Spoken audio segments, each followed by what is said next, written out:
Hi guys, welcome to a new retro or bust video. Now it's been a while since I did a video, it's probably about a month, but I've had COVID and this past week I've had a bit of a stomach bug and I won't go into too much detail. So I thought, well, I'll just do a quick video about some recent pickups I've got. So these are all Atari ST games. Now I didn't own one back in the day. It was the only home computer that I never actually owned. And then September last year I got this pack, the Discovery pack, from a shop in Filey, which is in North Yorkshire. It's like a vintage toy shop, but he sells like computers and consoles as well. So yeah, I got this for, it was £160. Came with everything that it came with originally in the box. So it came with a Discovery pack discs with Outrun, Space Harrier, Bomb Jack and Carrier Command. And the only thing it was missing was the RF and a joystick, but I don't think it came with a joystick, did it? No, it came with a mouse. Well, I've got loads of joysticks, and I just got one of these composite cables, just so I can hook it up to my modern TV. So, like I said, for about a few months, all I had was those 4 games, and I was looking on eBay, and there was a couple of auctions. One auction had 2 games, and then there was another auction for a compilation. It was the same guy. I won both auctions, and then he messaged me saying, am I a collector? I said, well, I'm not really going for a full set of Atari ST games, but you know, let me know what you've got. And he sent me this long list of games he's got, and I picked out the ones that I'd heard of and games that I would play. Like there was a lot of like the Premier Managers and Chess Masters and things like that, so I didn't want to buy those. So he got back to me with a price. I think he said 200 at first. Now there was only 8 games that I picked, and I was like, no, you know, I was looking around the £100 mark, so I just told him I'd leave it. And then a day afterwards, he got back to me and said, look, I will accept 130. So I said, yeah, okay, that's fine. So I went round, picked up the games that I'd won on his auction, plus these other games. So let's get to it. And the first game, or the first auction that I won for the 2 games, one of the games is a game that everybody had back in the day. My last video was all about this character, and that is of course RoboCop, in what I would consider one of the nicest, most well looked after boxes I've ever seen. So the only thing it's missing is the plastic tray, but the poster looks like it's never been unfolded, let alone stuck on a wall. So and I've got about 5 of these anyway.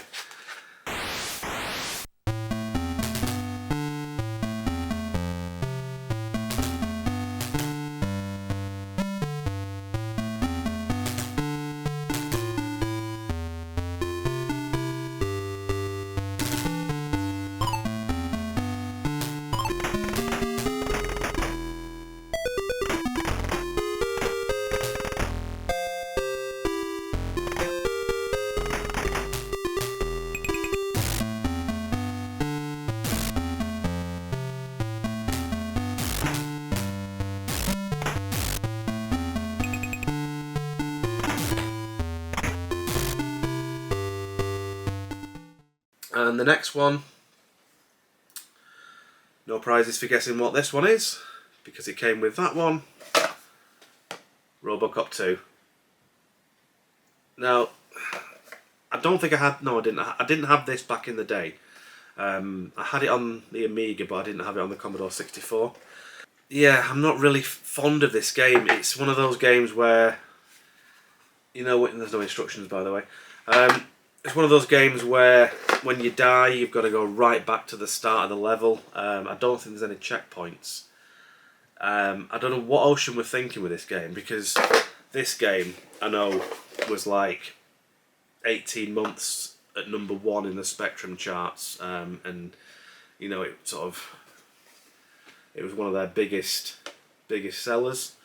Robocop 2, no idea what they were thinking. I mean, they've gone for like a wide variety of genres. So you've got like a side-scrolling shoot 'em up, and there's like a puzzle game, and there's like a first-person sort of shooting gallery. But to be honest, I've never got past the first level.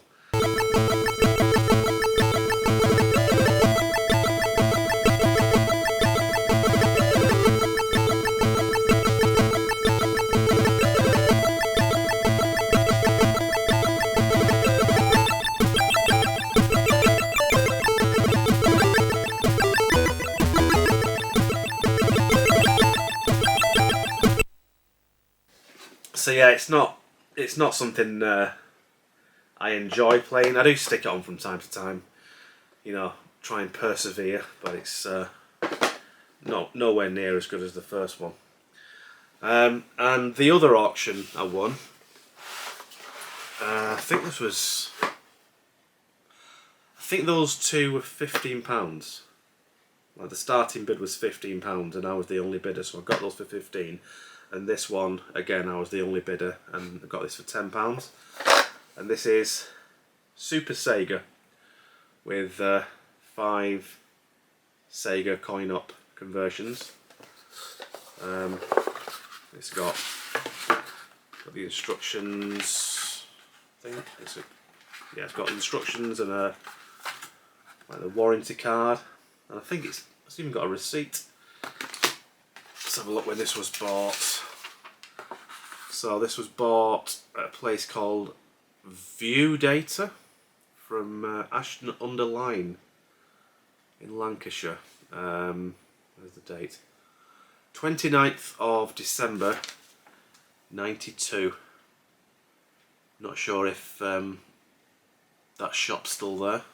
I'll have to look on Google Street View and see what's there now.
So this next one, I love the film, but I hate the game, and I only bought the game because it was in a nice box and I just wanted to see what it was like. I've got it on the Amiga, I had it on the Commodore 64, and both of those I haven't got a clue what I was doing, and the same on the ST, and that is Clive Barker's Nightbreed.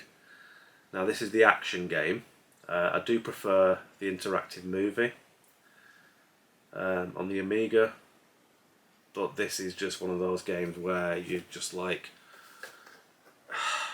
I'm sure Ocean has just done this game just for the sake of it, because it's just like no thoughts has gone into this game at all. It's got the Ocean bag and the instructions. It's just, it's one of those games where you start off without a weapon, and when you do find a weapon, you've only got like 6 shots. So it, like, obviously it's like, you know, try to keep as real as possible. I mean, you know, you don't find a gun that has endless bullets like in some games. But here's the thing: you play Aaron Boone, the main character, right? Now he's one of the Nightbreed. So why, when you're playing this game, are you being killed and attacked by other Nightbreed? I know there's some monsters in the film called Berserkers, but I don't think the Berserkers are in the game. If they are, I've not found them yet. But all the monsters I've found just to start attacking you, as well as the local police, you know, the Sons of the Free.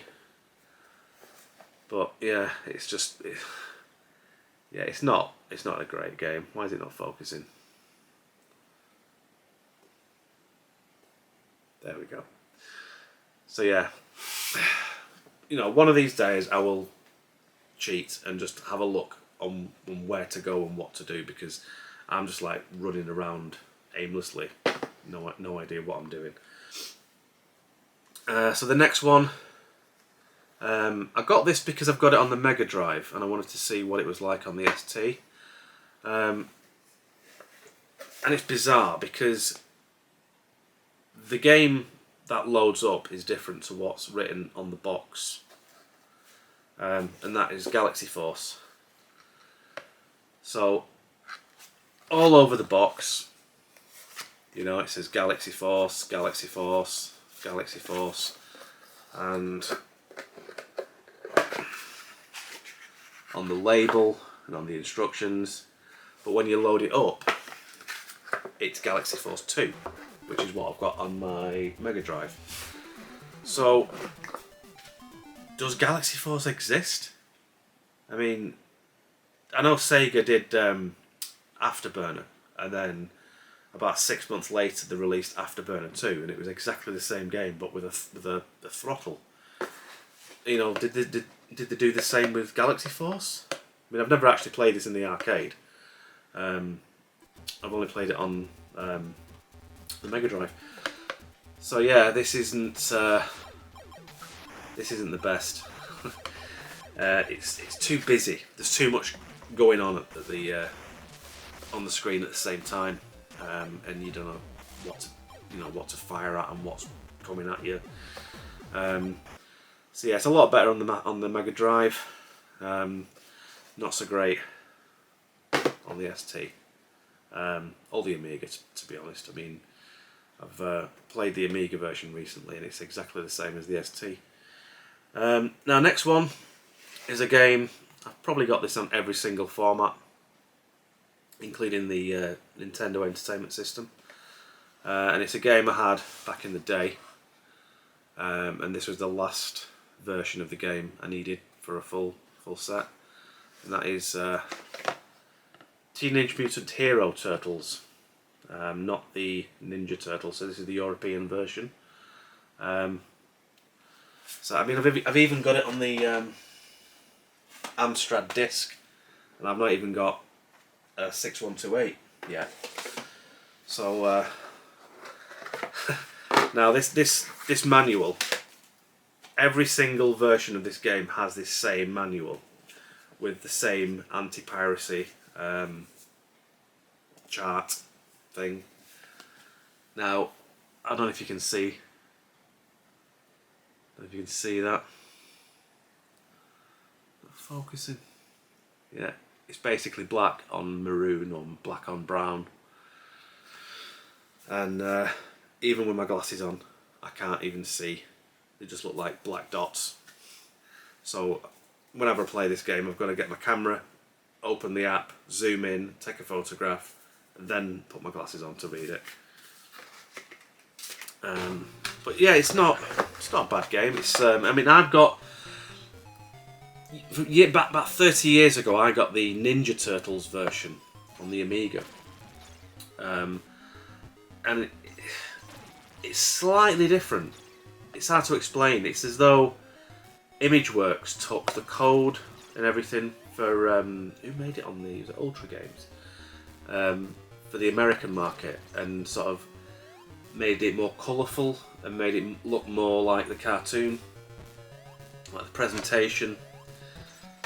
So yeah, it's not an exact, just like a, it's not like they just got the game and stuck it in this box. It looks like they tweaked it slightly.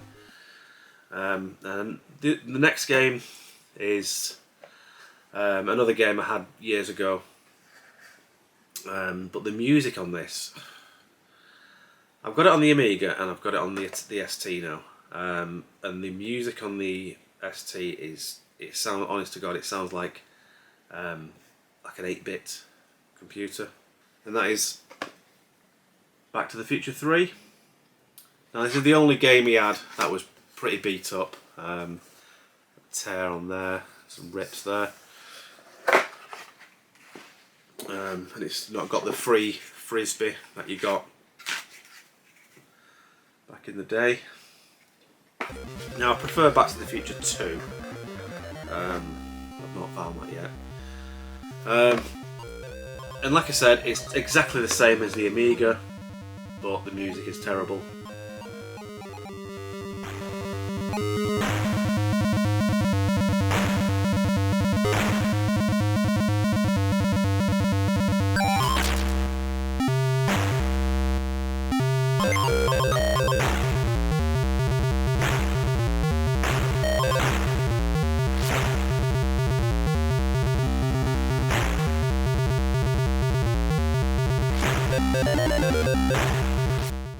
Next game, another ocean game based on a film, and it's another game, one of those games where I haven't got a clue what I'm doing or where I'm going. I've got a slight inkling on what to pick up. Like there's various items you've got to pick up throughout the level or the first level. Total Recall. I had this on the Commodore 64 and I remember getting to Mars. I think the 4th level where you're in the Johnny cab, not in the Johnny cab, in the other guy, Benny, in his cab. Not Benny the Cab, that's a completely different film. Yeah, again, so it's got the instructions and the ocean bag. So, one thing I noticed about this game is you can have music and sound effects during the game, but when a sound effect goes off, the music pauses briefly. So like if you're on an elevator, the music will be playing, and then you get on the elevator and it's like and the music cuts out while the elevator sounds on, and then you get off the elevator, music carries on. If you punch someone or if you shoot a gun, the music sort of like stops. It doesn't, the sound effect isn't like over the top of the music. It's just, and it's very, very distracting. And it's quite. I'm sure there's another game I noticed that does that. Can't think what it is. Anyway, this next one might be this next one. I don't know. Another ocean game based on a film. I've not seen this film for about 20 years, and that is Darkman. The film by Sam Raimi with Liam Neeson. Now I've got this on the Amstrad, and it's quite a bit different because no bag, just the instructions. So on the Amstrad, it's a side-scrolling beat-em-up. So is this. But on the Amstrad, you can't actually see the road or the floor you're walking on. But on this one, you can see the floor, so you can like move up and down the screen. Bit like Double Dragon. As you can see, well, you'll see in a sec when I do the footage. It's not a bad game. I mean, I've only played the first 2 levels. The first bit of the game, you've got to take a photograph of some guy, and you have to get over 70% of these photographs. You can only miss like 30%, and then you're meant to put on a disguise. I've not managed to do that yet, so as soon as I start running down the street and being attacked, I'm not sure what would happen if you had the disguise on. You'd be able to just walk and do whatever you needed to do. So I might try and use a mouse to control the cursor for the camera, just to see if that works. Because I've been using an Amstrad GX4000 pad, which is great for like side scrollers, but when you're playing games like Operation Wolf or Darkman, taking the photographs, it's pretty difficult. Now these next 2 are the reason why he wanted more money, because he said these were quite rare. Not sure how rare they are, because I've done an eBay search and nothing came up. Did a completed listing search, nothing came up. So this first one is a game I used to have, well I still have it on the Amiga. It's based on an arcade game, and that is Rodland.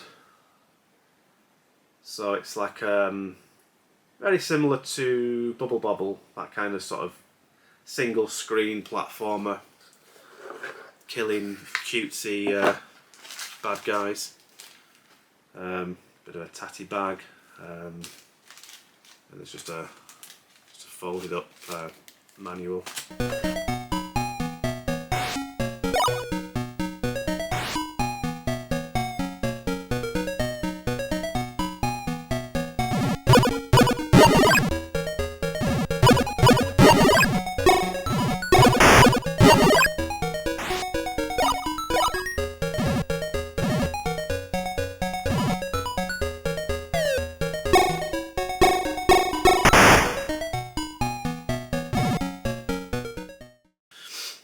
And the last one I got from the guy on eBay is obviously another rare game that I couldn't find on eBay, or how much it was going for on eBay, and that is Die Hard 2, which is kind of like a Operation Wolf style shooting game, which is weird because on the PlayStation, on the Die Hard trilogy, the Die Hard 2 section of the game was like it was more like Time Crisis, but it was still like a first-person on-the-rails shooter. Nothing special in the box, just the warranty card, disc, and the piece of card, and that's the instructions. So obviously they were trying to save money, cutting costs.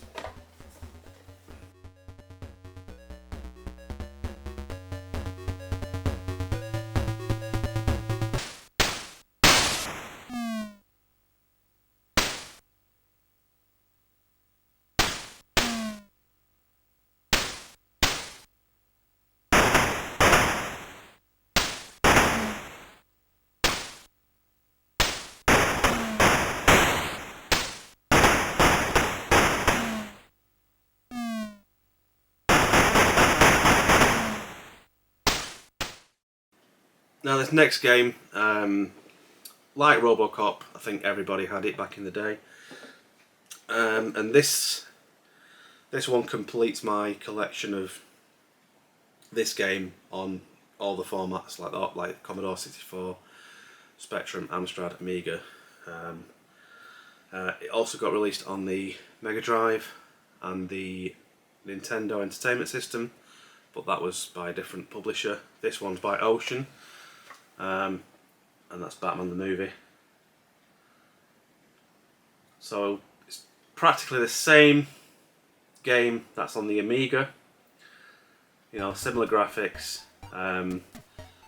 but the music on the driving and the flying sections are the same as the 8-bit. So the tune for the driving and flying in the Batwing is the same that's on the Commodore, Amstrad and Spectrum, whereas on the Amiga it's like a different track altogether.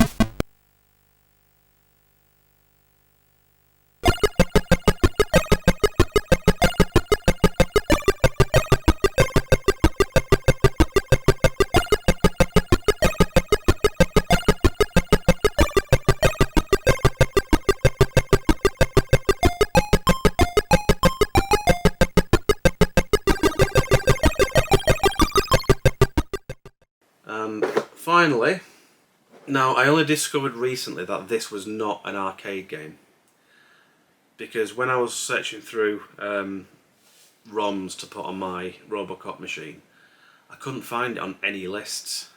So I googled it and I was like, oh, it was debuted on the PC Engine. So I was like, I wanted that game on the arcade machine. So I've never played this game.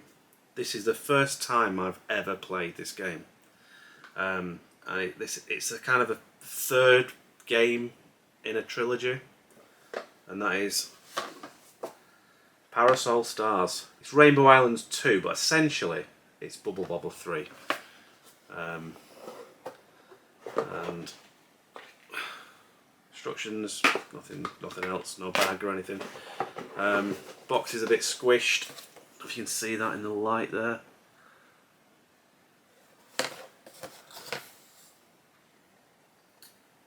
Now I've got this on the NES. I've not tried it yet, but I've had it for like 2 years. I just need to set up my NES. But this is the first time I've played this game. I hadn't got a clue what I was doing, but I did get into it eventually.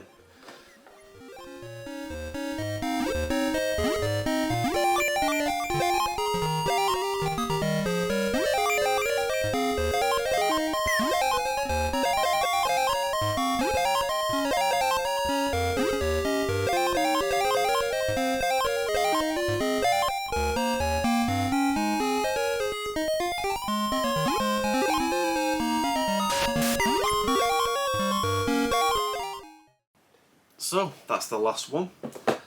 So thanks for watching.